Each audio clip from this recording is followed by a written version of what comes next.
From the far reaches of space to the darkest places on Earth, join us as we explore the haunted, the cryptid, the creepy, and more. Exposing Reality Radio presents the Spectral WOLFPACK Show, your paranormal nightmare, with your host, Alexander Bobolinsky.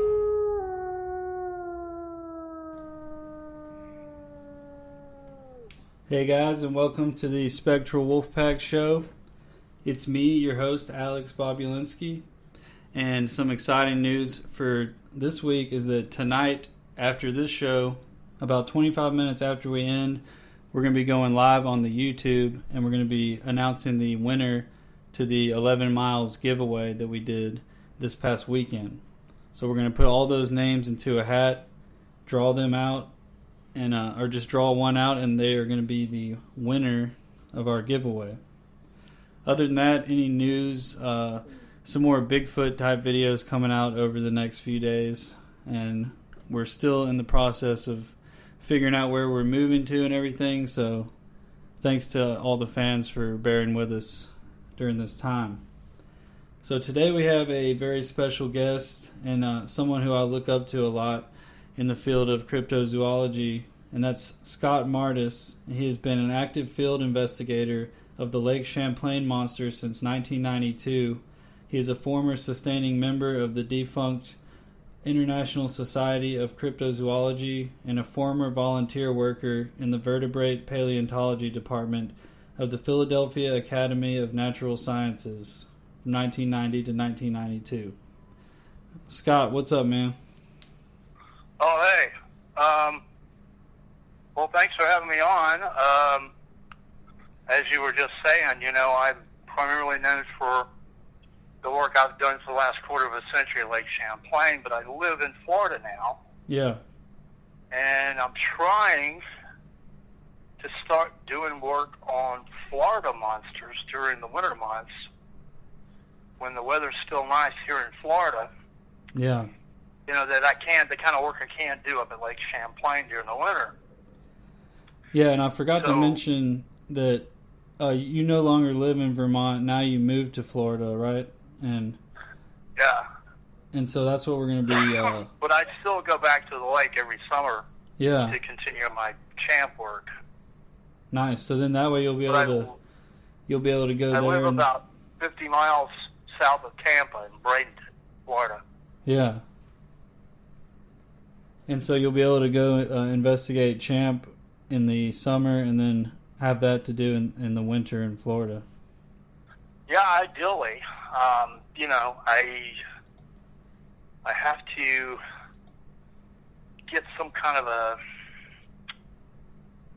structure of, you know, a boat to work with and people to work with and all that kind of business. I know a few primarily Florida cryptozoologists, and I'm trying to get with some of them and organize something, but, you know, it's still in the planning stages now. Yeah. At this point here, I've mostly done archival research, trying to get the lay of the land and find out where the reports are coming from. Yeah. You know, and what I've done so far on that, there are reports all over Florida of different types of creatures, both in the ocean and primarily coming up rivers. Yeah.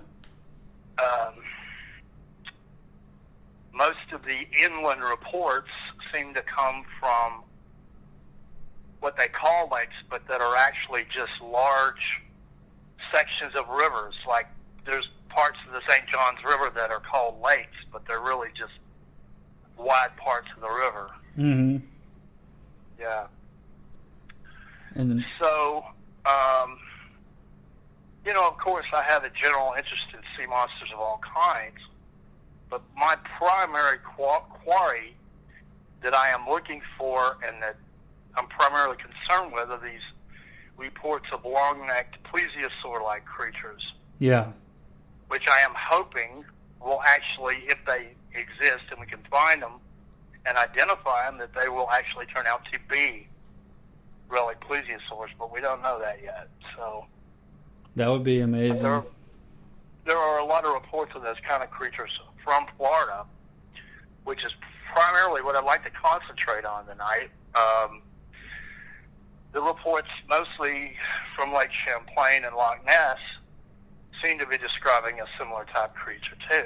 So, yeah, you know, those long-necked lake monsters are commonly associated with the lakes in the northern hemisphere in places that get cold in the wintertime, but there is a long history of reports of those types of animals in hot climates too, particularly, you know, in coastal areas around Florida and Georgia. Mm-hmm. Probably the most impressive report of that kind happened in the Bahamas in 1965 and involved two pilots of the Alvin submersible, which is a Navy submersible. They were down inspecting an underwater listening array that was set up to look for enemy submarines. Yeah. And while they were down there, this is off a place called the Tongue of the Ocean in the Bahamas, they saw some creature that looked like a plesiosaur. And I actually talked to one of the pilots that saw it and got details from him, and he died in 2004. Wow. And when I spoke to him, he lived in a place called Port St. Lucie, Florida, Mm-hmm. which is way down on the east coast of Florida going toward Miami. I was still living in Vermont. This would have been 1997 that I tracked him down. Wow. So anyway, but going back north, there seems to be a cluster of sightings of long-necked monsters in what they call the Florida Panhandle. And when I talk about the Panhandle, I'm talking about the little strip of Florida that goes underneath Alabama, Yeah. going over toward Mobile. Mm-hmm. And probably the most famous sea monster report from Florida happened in Pensacola back in 1962. Which this one? involved 4 or 5 teenage boys left out in a raft to go dive on this famous shipwreck called the USS Massachusetts off the coast of Pensacola. Mm-hmm. They allegedly got lost in a storm, and the only survivor claimed that they were attacked by a plesiosaur-type sea monster. The actual, the drowning event and them getting lost actually happened. There are newspaper reports from that time. Yeah, I see where you 1962, but there's no mention of a sea monster. 3 years after the events, the only survivor wrote an article for Fate magazine claiming that they were attacked by a sea monster. Yeah. So if you want, I'm going to read here the original newspaper account Definitely. about the drowning. Let's see, this is 4 teenage skin divers still missing after raft is abandoned. Pensacola. This is from March 1962. 4 teenage skin divers remained missing today after abandoning their tide-swept rubber raft in the Gulf of Mexico Saturday. A 5th youth swam 2 miles to shore about dark Saturday. The 4 were Bradford Rice, 14, Juan Felly, 16, Eric Rule, and Larry Stewart Bill, 17. The 5th youth was Brian McCleary, 16, found sleeping on a beach near Fort McRae early Sunday. McCleary said he and the other 4 were skin diving in the Gulf when the tide began carrying them to sea. Swells broke over the raft. He said they tried to move a buoy, to moor a buoy, but missed. Then he said they abandoned the raft to swim ashore. The raft washed ashore on Gulf Beach. Face masks, shoes and fins were inside. McCleary said he, Bill, and Rule developed cramps, and they separated about dark. The 5 were from nearby Fort Walton Beach. All right, so let me see what I got here. That was from the Ocala Star-Banner, March 26, 1962. Yeah. All right, now, can you see the drawing or the montage of pictures that I sent you for the banner? Yeah. For the show? Yeah. Okay, let's see. The one in the lower left is Brian McCleary's sketch of what he claimed attacked them. This plesiosaur-like creature. And for hang on, I'll give you the size dimensions on that. I think the neck was supposed to have been about 7 feet long. All right, let's see. Hang on. And for anyone listening, that picture is it's the icon for this specific show. If you want to, I think we talked about this on the YouTube show as well, right? Because we showed that picture, I think. Yeah. For anyone who wants to see that. And that's Edward Brian McCrary? McCleary, yeah. McCleary. And I actually tracked down his son, and I'm friends with him on Facebook, a guy named Sean McCleary. Wow. And Mr. McCleary himself died, I believe, about 2 years ago. Somewhere here I've got his obituary. Let me see here.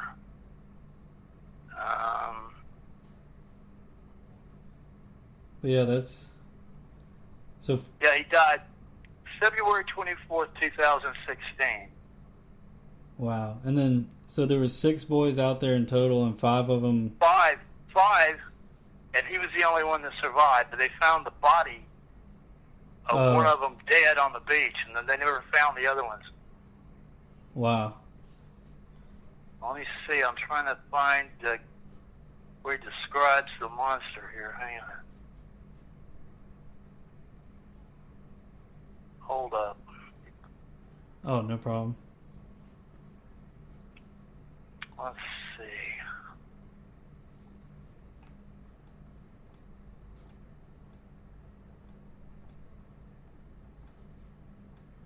And this was... You said this one happened outside Pensacola, right? Yep, off the coast of Pensacola near this shipwreck called the Massachusetts. Wow. And is that shipwreck still out there? Yeah.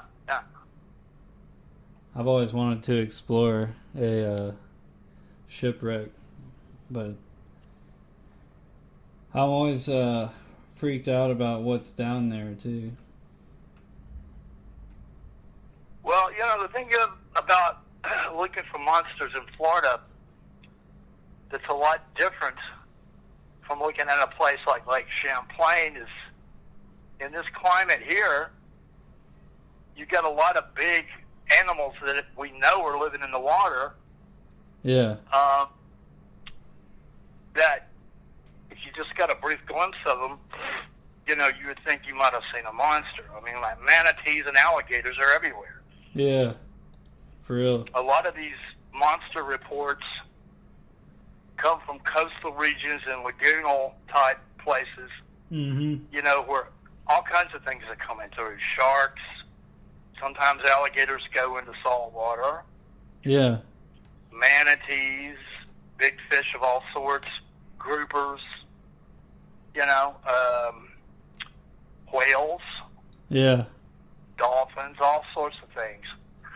And on top of it now, you've got invasive species like these big snakes, and now large saltwater crocodiles and Nile crocodiles are starting to turn up and release pets, I assume.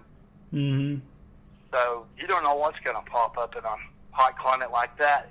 Even big monitor lizards, too, release pets. Yeah. And there's some big iguanas, too, and they like to swim, so... Yeah, that's definitely probably a big difference from Lake Champlain, huh?